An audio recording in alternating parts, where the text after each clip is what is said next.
Hi, I'm Johnny, and today I just wanted to show you a couple tips and tricks when it comes to playing keys.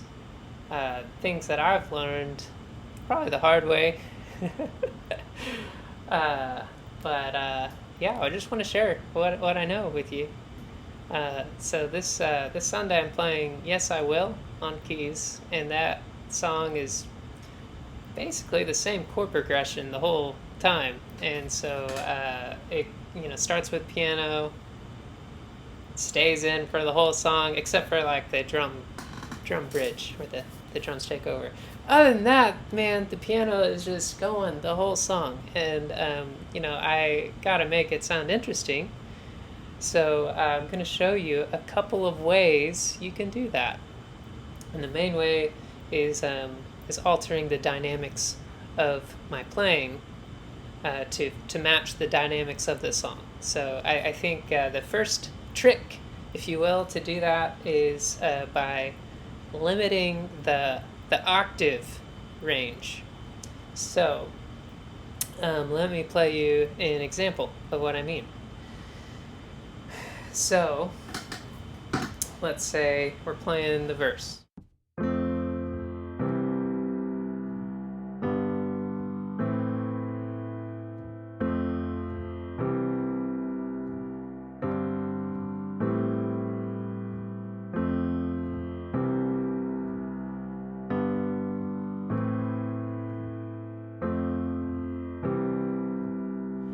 Chorus.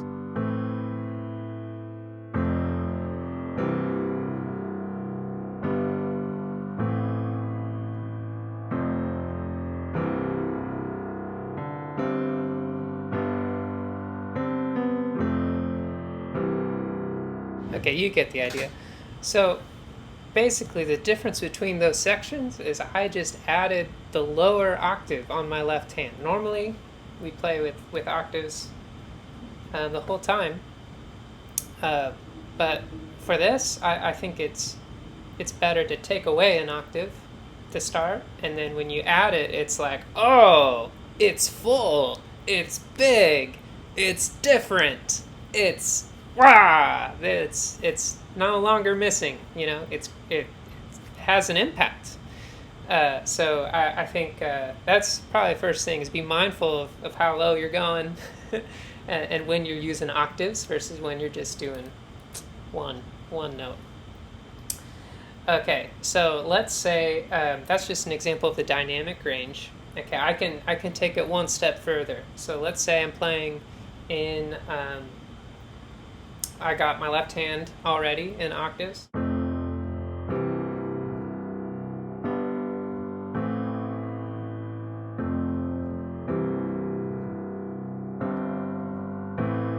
Here we go.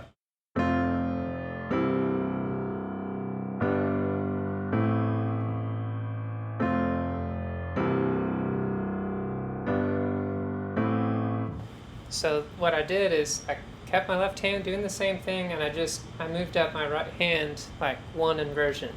So I did, and now, so it's just a little higher. I mean, same chords, okay, and I'm not changing really anything else, just my hand position. I can even go further.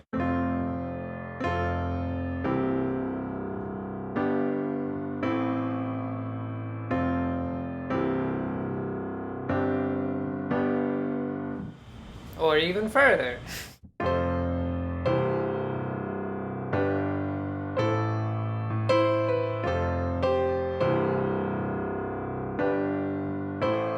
So like, obviously the wider the space is with your hands, the fuller it'll sound in theory. I think where that falls apart is when you're the only one playing. So you're playing, way big, and you're missing all of these notes in the middle, and that takes away from your full sound. So the only way that works is if you have someone else playing with you. You have that acoustic guitar that's taking up all of these notes. You have electric guitar. You've got maybe some backing tracks playing in the middle, helping fill out the space. Yeah, or just pick an instrument. Maybe they're playing in the middle. So you got to count on that, because if everyone's playing up high and down low, and we're missing this middle, it'll sound a little weird. So someone needs to play there. But kind of in general, the octave, what's the word? Range, is a way to make to sound bigger. The other way, well, before I talk about the next thing, I mean, playing higher. If I take my left hand and go up here,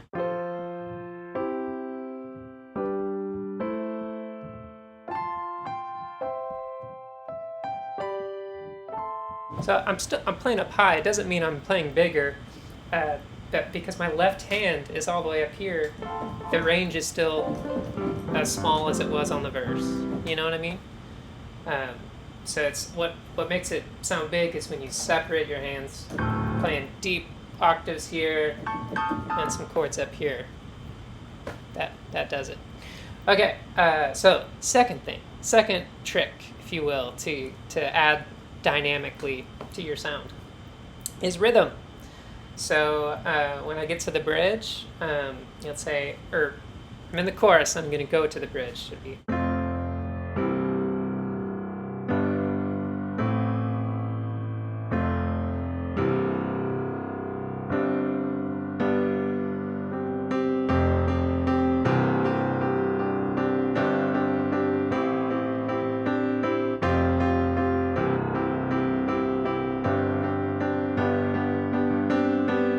What I did is I'm adding more rhythm. I'm driving with my right hand. It's leading the way. It's going for it. And it doesn't. You don't have to hit all the notes at the same time. You could arpeggiate it. You could break up the chord.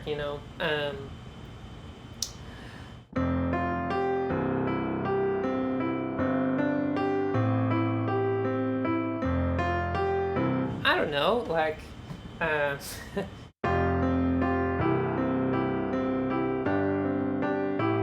The timing's a little weird, but like.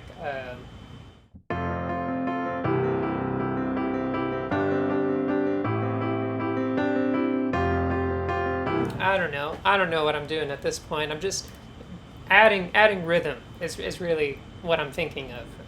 Adding something, adding some motion to it. That is a layer of dynamics that you can tap into. But that works if leading up to that point you haven't done all of your rhythms. If you start out the beginning of the song full octaves and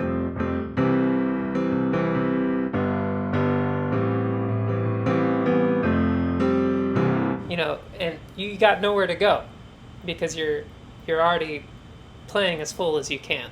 So if you cut back the rhythm, cut back the range, and then you will have somewhere to go. The last thing is affecting your sound. There's changing your sound is a way to change your dynamics. Maybe, I mean, I don't have any pads with me for this, but maybe on a piano, if you have any reverb on there, to take it off. So reverb just makes it sound far away, ambient, distant, whoa, ethereal sort of thing. But when you take off the reverb, it's in your face, right at you. So if you're trying to stick out and trying to cut through everything, roll off the reverb a little bit, and you'll punch through a little bit more. So that's it. That's all I got. I don't know. Maybe you already knew these concepts. I don't know. But for me, I had to kind of pick it up and learn it the hard way. So, anyways, yeah. Hope this finds you well. Hope you learned something.